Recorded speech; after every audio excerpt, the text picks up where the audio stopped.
Have you ever walked out into your vegetable garden, expecting to see lush, vibrant green plants, only to find yellowing leaves and stunted growth, even though you just fed them? What if I told you that the very thing you bought to help your garden thrive might actually be the silent killer destroying your harvest? Today we are diving deep into the world of granulated manure. It is a fantastic organic fertilizer, but most people are using it completely wrong. I promise you, by the end of this video, you will discover the shocking truth about how and when to apply these little pellets to get the biggest, juiciest vegetables you have ever grown. Here is the paradox. Organic does not always mean safe, and sometimes trying to be a good gardener can lead to a total crop disaster. We are going to uncover the hidden secrets of soil chemistry that fertilizer companies rarely talk about. Are you team chicken manure or team cow manure? Let me know in the comments right now, and let us see which one wins out. Now, let us get into it. To truly understand how to fix these massive gardening mistakes, we need to take a quick step back and look at what granulated manure actually is. For centuries, farmers relied on fresh animal waste to replenish their fields. But fresh manure is messy, it smells terrible, and it is incredibly heavy to transport. Enter the modern marvel of granulated manure. Manufacturers take raw animal waste, compost it to kill off harmful pathogens and weed seeds, completely dehydrate it, and press it into neat, dry little pellets. It sounds like the perfect solution, right? It is convenient, easy to store, and packed with nitrogen, phosphorus, and potassium. However, this dehydration and compression process changes the way the fertilizer interacts with the earth. You are no longer dealing with a wet, biologically active substance. You are dealing with concentrated, sleeping nutrients that require a very specific environment to wake up and feed your garden. Understanding this transformation is the master key to unlocking its power. So, let us start untangling this mess with a look at the very first major blunder, which is treating granulated manure like an instant plant meal. People buy a bag, throw the dry pellets around their struggling tomato plants, and expect to see a miraculous greening up by the next morning. But what is really happening under the soil? The reality is that these pellets are completely dehydrated. They are like hard little rocks. The plant roots cannot eat rocks. The nutrients are locked inside and must be broken down by soil microbes, bacteria, and fungi. Picture throwing a rock-hard, dry sponge into the middle of a desert. It is not going to magically absorb anything or help anyone until a heavy rain comes along. There is a huge myth in the gardening community that all organic fertilizers act immediately. We need to shatter that illusion right now. If you want your plants to get fed, you have to realize this is a slow-release process. You need to give the pellets time to absorb moisture, expand, and allow the microbial life in your garden to digest them. Only after the microbes eat the manure can they excrete the nutrients in a form that your vegetable roots can actually drink up. Moving right along, let us look at a mistake that will literally bring tears to your eyes when you see the damage. I am talking about the root burn catastrophe. Because these pellets look so harmless, many gardeners just dump a giant handful right at the base of the plant, letting the pellets touch the main stem and the shallow roots. This is incredibly dangerous. Granulated manure, especially the poultry variety, is highly concentrated. When it finally gets wet, it releases a massive sudden spike of ammonia and nitrogen. A great way to picture this is imagining you are super thirsty, but instead of a glass of refreshing water, someone forces you to drink a cup of pure, undiluted pancake syrup. It is just too much too fast, and it makes you sick. Your plants feel the exact same way.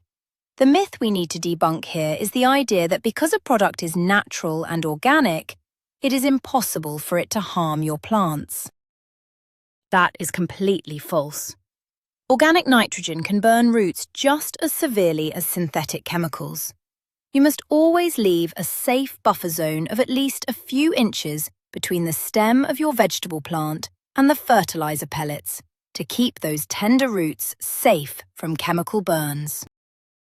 But what happens when you try to be careful and just sprinkle the pellets gently over the surface of the soil? Well, that leads us to the third massive error, which is the surface scattering mistake.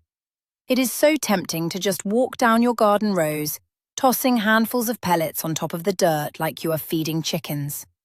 But doing this means you are throwing your hard-earned money straight into the wind.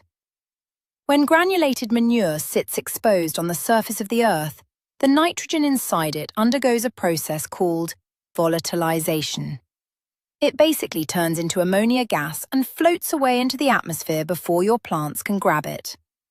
Think of it like pouring a hot cup of coffee and leaving it on the counter for 3 days before trying to drink it. All the good stuff has vanished. The common myth is that the next rainstorm will simply wash all those surface nutrients perfectly down into the root zone. While rain helps a little, it is not enough. To truly capture the power of this fertilizer, you must actively incorporate it into the soil. You have to take a rake or a hoe and scratch those pellets down at least 1 or 2 inches beneath the surface, burying them so the soil can trap those precious gases. Now, let us tackle the great debate that confuses almost every beginner, and that is the timing of your application.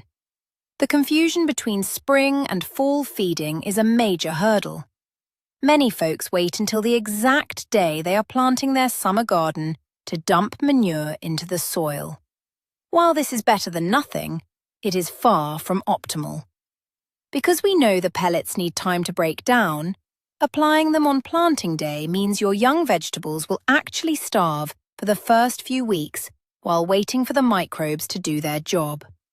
An excellent illustration of this is trying to bake a cake for a party, but you only start mixing the batter when your guests are already ringing the doorbell. You are simply too late. The gardening myth here is that spring is the absolute best and only time to fertilize. In reality, for heavy feeders, working granulated manure into your garden beds in the late autumn is a masterstroke. It gives the pellets months of winter rain and snow to break down perfectly, creating a rich, ready-to-eat buffet for your plants the moment you put them in the ground the following spring. This naturally brings us to a psychological trap that almost every enthusiastic gardener falls into at least once. Let us call it the more is better illusion. You look at the instructions on the bag, and it says to use 1 cup per square yard. But you want giant, prize-winning vegetables, so you think to yourself, why not use 3 cups? This overdosing leads to a very specific disaster, especially with fruiting plants like tomatoes and peppers. You end up giving them way too much nitrogen. Imagine a bodybuilder who eats 10 steaks a day to get huge, but completely forgets to do any actual weightlifting. They are just going to get sick and bloated.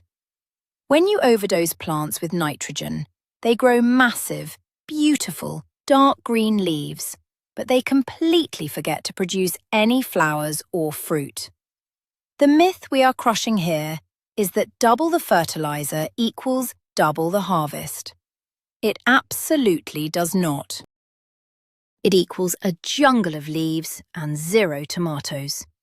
You must follow the application rates meticulously. The manufacturers actually test these amounts, and sticking to the recommended dose ensures a balanced plant that focuses on creating the delicious vegetables you actually want to eat. Have you ever tried to give your tiny indoor sprouts a boost? If so, pay close attention to this next point. The seedling assassination is a tragedy I see every single spring. Gardeners get so excited when their little seeds sprout that they crush up granulated manure and mix it into their tiny seedling pots. This is a fatal error. The root systems of newly germinated seeds are incredibly fragile and sensitive to salt and high nutrient concentrations. Giving them full-strength manure is like trying to feed a tough, rare steak to a newborn baby. The baby has no teeth, cannot digest it, and will get terribly sick. The myth here is that early feeding makes for stronger, faster-growing seedlings. The truth is that seeds contain all the energy they need to grow their first set of true leaves. Adding hot organic fertilizer to seedling mix usually results in the tiny stems turning brown, shriveling up, and dying within a matter of days. Save the heavy pellets for the outdoor garden beds, when the plants are mature enough and tough enough to handle a serious, hearty meal. Another fascinating area where people go wrong is failing to realize that not all animal waste is created equal. Mixing up your manure types is a critical mistake. If you go to the garden centre, you will usually see poultry, cow, and sometimes horse manure. A lot of folks just grab whatever is cheapest, thinking dirt is dirt. But chicken manure is vastly different from cow manure. Chicken manure is extremely hot, meaning it has a very high concentration of nitrogen and phosphorus. Cow manure is much gentler and more balanced, offering great organic matter, but less aggressive feeding. Using poultry pellets, like you would use cow pellets, is a recipe for disaster. It is exactly like using blazing hot chili peppers in a recipe when it actually called for sweet bell peppers. Your mouth is going to be on fire. The myth we are busting is that all brown pellets in bags do the exact same thing. They absolutely do not. You need to read the bag and adjust your application based on the animal. Use the gentle cow manure for general soil conditioning and reserve the hot chicken pellets for plants that really demand heavy feeding. Let us talk about a silent mistake that ruins the fertilizer's potential, even if you applied it perfectly. I call it the drought disaster. You have measured the pellets, you have scratched them into the soil, but then you just walk away and let the bed sit dry for a week. As we discussed earlier, these pellets need moisture to activate. If you do not water them in deeply immediately after applying, they just sit there, useless. Imagine swallowing a large, dry vitamin pill without taking a sip of water. It gets stuck in your throat and makes you miserable. The pellets need that flush of water to start expanding and inviting the soil bacteria to come and dine. The common myth is that normal ambient soil moisture is always enough to break down granulated fertilizers. Unless it has been raining non-stop, it is usually not enough. Whenever you apply these pellets, you must follow up with a long, deep watering session. Soak the soil thoroughly so the water penetrates down to where you buried the fertilizer, ensuring the decomposition process begins the very same day. Here is a piece of chemistry that will save your garden, and it involves a deadly combination that many traditional gardeners swear by. This is the deadly ash mixture mistake. Many old-school gardeners love to use wood ash from their fireplaces to add potassium to the soil. That is great. But when you mix wood ash directly with granulated manure at the exact same time, you create a terrible chemical reaction. The high alkalinity of the ash reacts with the nitrogen in the manure, violently converting it into ammonia gas, which rapidly escapes into the air. It is basically the garden equivalent of mixing baking soda and vinegar for a science fair volcano. It fizzes up, and all the good stuff is lost. The myth to debunk here is that mixing all natural organic amendments together at the same time is super healthy for the soil. chemistry still applies to organic gardening. If you want to use wood ash or garden lime, apply it to your beds at least 3 to 4 weeks before or after you apply your granulated manure. Never put them in the soil at the same time, or you will waste the nitrogen you paid good money for. Now, let us look at a specific group of vegetables that absolutely despise this type of fertilizer if used incorrectly. This leads us to the hairy carrot syndrome. If you apply fresh or even heavily concentrated granulated manure to beds where you plan to grow carrots, parsnips or beets, you are going to be very disappointed come harvest time. Root vegetables respond terribly to sudden bursts of rich nitrogen. Instead of growing a single, beautiful, straight taproot downward, the excess nutrients cause the root to panic and send out dozens of hairy side shoots, resulting in ugly, split and deformed carrots. It is like trying to convince your hair to grow perfectly straight while standing in the middle of a swirling hurricane. The signals are all over the place. The myth here is that root vegetables love heavily fertilized, rich soil. They actually prefer loose, sandy soil with very moderate fertility. If you must use manure in a root vegetable bed, it should only be applied in the autumn of the previous year, giving it an entire winter to mellow out and lose its aggressive edge before the carrot seeds ever touch the dirt. Let us move away from the dirt for a second and talk about what happens in your garden shed. The storage blunder is a mistake that quietly robs you of your investment. You use half a bag of pellets, roll down the top loosely, and leave it sitting on a damp garage floor for 6 months. Granulated manure is highly hygroscopic, meaning it acts like a magnet for moisture in the air. If the bag is not sealed airtight, the pellets will absorb humidity, begin to break down prematurely, and often turn into a giant, mouldy, smelly brick. It is exactly like leaving a bottle of expensive soda open on the counter for a week until it goes completely flat and loses all its fizz. The myth is that because it is just dried dirt and poop, it cannot go bad.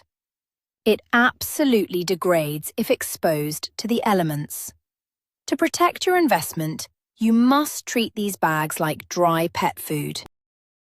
Roll the top down tightly, tape it shut, or better yet, transfer the remaining pellets into a heavy-duty plastic bucket with an airtight lid to keep out moisture, bugs, and rodents. There is a profound misunderstanding about what these pellets actually do for the physical structure of your earth. This is the compost replacement fallacy. Many people think that because they are adding organic manure pellets, they no longer need to add bulky compost or mulch to their raised beds. They think the pellets do both jobs. But granulated manure provides almost no bulk or humus to the soil. It is concentrated food, not a soil builder. Think of it like taking a highly concentrated multivitamin pill every morning, but then refusing to eat any actual fruits, vegetables, or grains for the rest of the day. The pill gives you nutrients, but your stomach is empty and your digestion will stop working. The myth is that fertilizer pellets are all the soil needs forever to remain healthy. Your garden soil desperately needs bulk organic matter to stay fluffy, retain water, and provide housing for worms and beneficial fungi. You should always use granulated manure in conjunction with bulky, fluffy compost. Never as a total replacement for it. If you are an early bird in the garden, you need to hear about the cold soil standstill. Sometimes a warm week in early March tricks us into thinking it is time to fertilize. But if the soil temperature is still hovering near freezing, adding granulated manure is completely pointless. As we established, this fertilizer relies entirely on living soil microbes to digest it. But those microbes are cold-blooded. When the soil is freezing, they go dormant and fall asleep.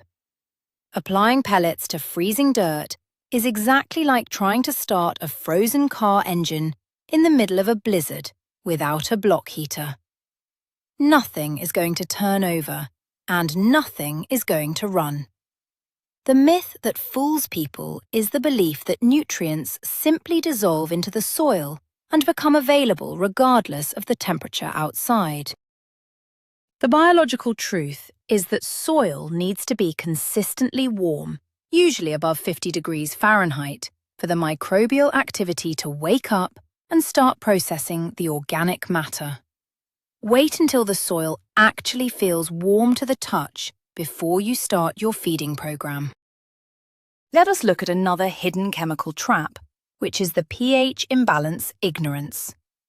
You can add all the high-quality manure you want, but if the pH level of your garden soil is completely out of whack, your plants will starve to death while sitting in a buffet of food. If your soil is extremely acidic or extremely alkaline, a condition called nutrient lockout occurs. The plant roots physically cannot absorb the nitrogen and phosphorus from the manure. Imagine going to a 5-star restaurant, sitting in front of a delicious meal, but your mouth is taped shut.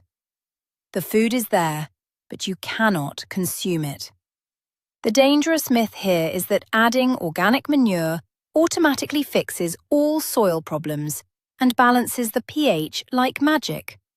While organic matter helps buffer soil over many years, a quick application of pellets will not fix severely acidic dirt. You must buy a cheap soil test kit, figure out where your pH stands, and correct it with lime or sulfur before you waste your money dumping expensive fertilizer into locked-out soil. Here is a specific planting day mistake that claims the lives of thousands of tomato plants every May. It is the planting hole danger.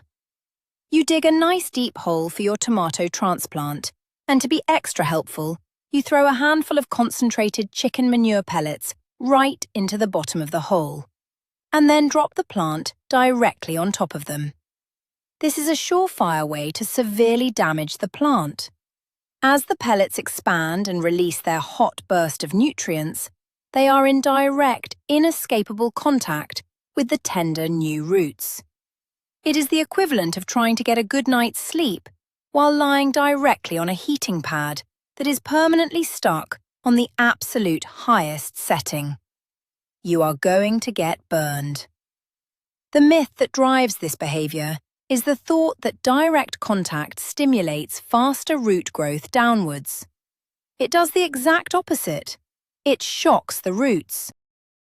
If you want to feed in the planting hole, you must put the pellets at the very bottom and then cover them with at least 2 to 3 inches of plain, unfertilized soil to create a safety buffer before placing the plant.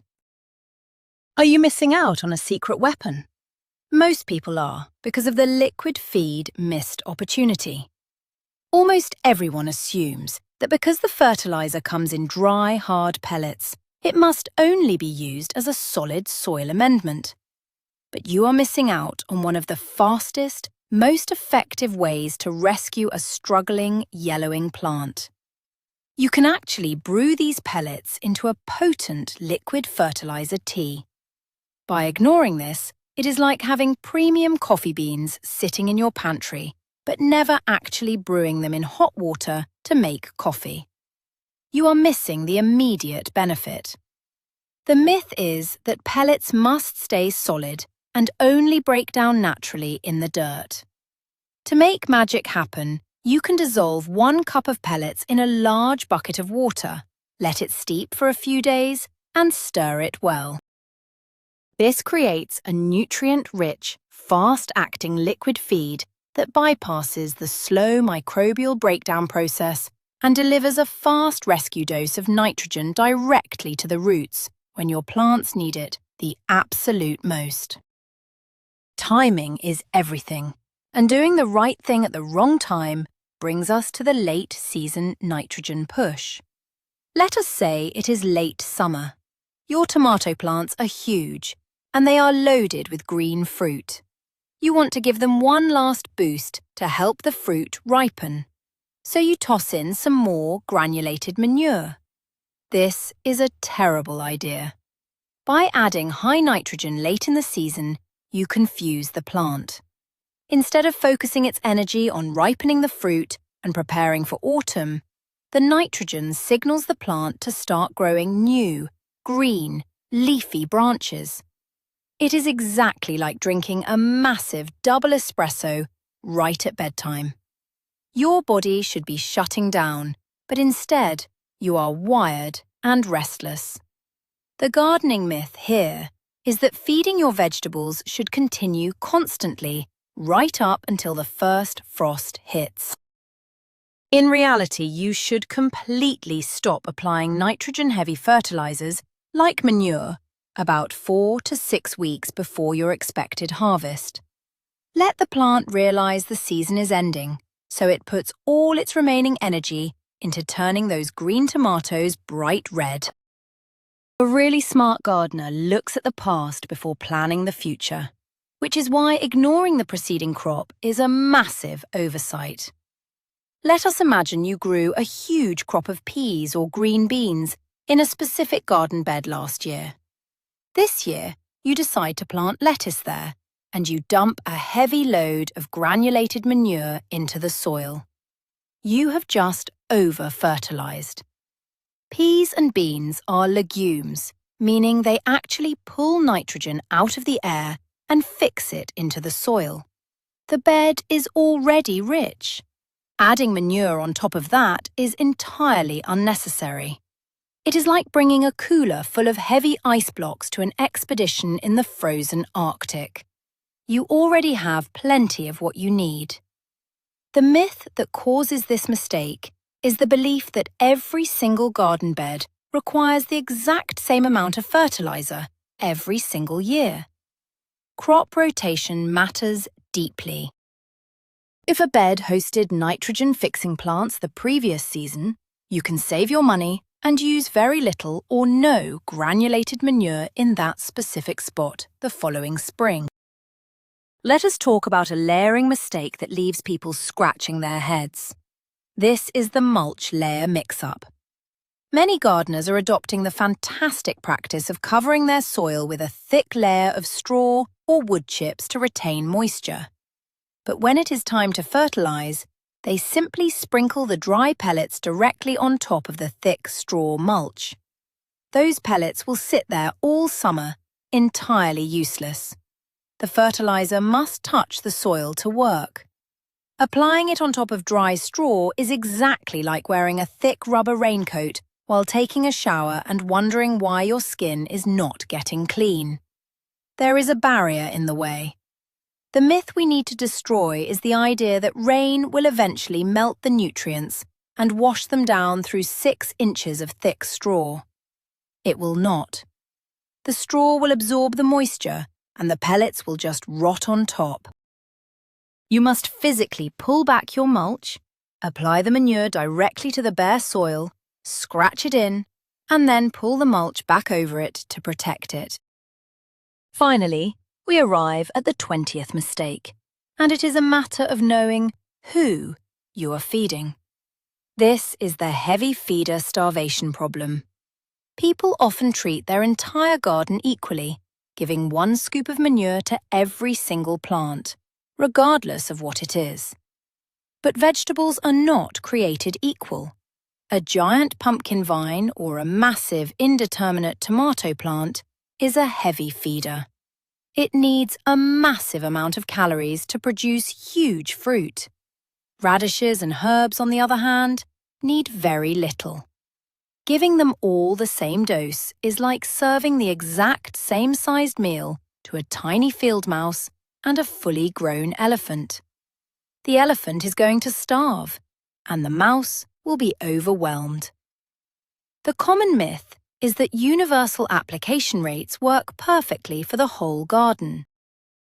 You must learn which of your vegetables are heavy feeders, like brassicas and squashes, and concentrate your granulated manure heavily in their specific zones, while keeping it very sparse around your light-feeding root crops and delicate leafy greens.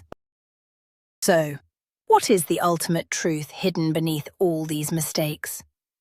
Here is the plot twist that catches everyone off guard. When it comes to highly concentrated organic fertilizers like granulated manure, doing less but doing it smarter is actually the secret to a massive harvest. The biggest takeaway here is patience and placement. You have to stop treating these pellets like synthetic magic dust. They are a biological partnership with your soil. You must bury them, you must water them, and you must give them time to wake up. If you avoid these 20 disastrous mistakes, you will stop burning your precious roots and start growing the most vigorous, high-yielding vegetable plants in your entire neighborhood. Your tomatoes will be sweeter, your cucumbers crispier, and your soil healthier than ever before. Thank you so much for watching and learning with us today. If you want to keep transforming your garden, make sure you hit that subscribe button right now and leave a big like on this video. Before you go, I have a question for you. Have you ever accidentally burned a plant with fertilizer? Tell me your story down in the comments and let us all learn from each other's gardening adventures.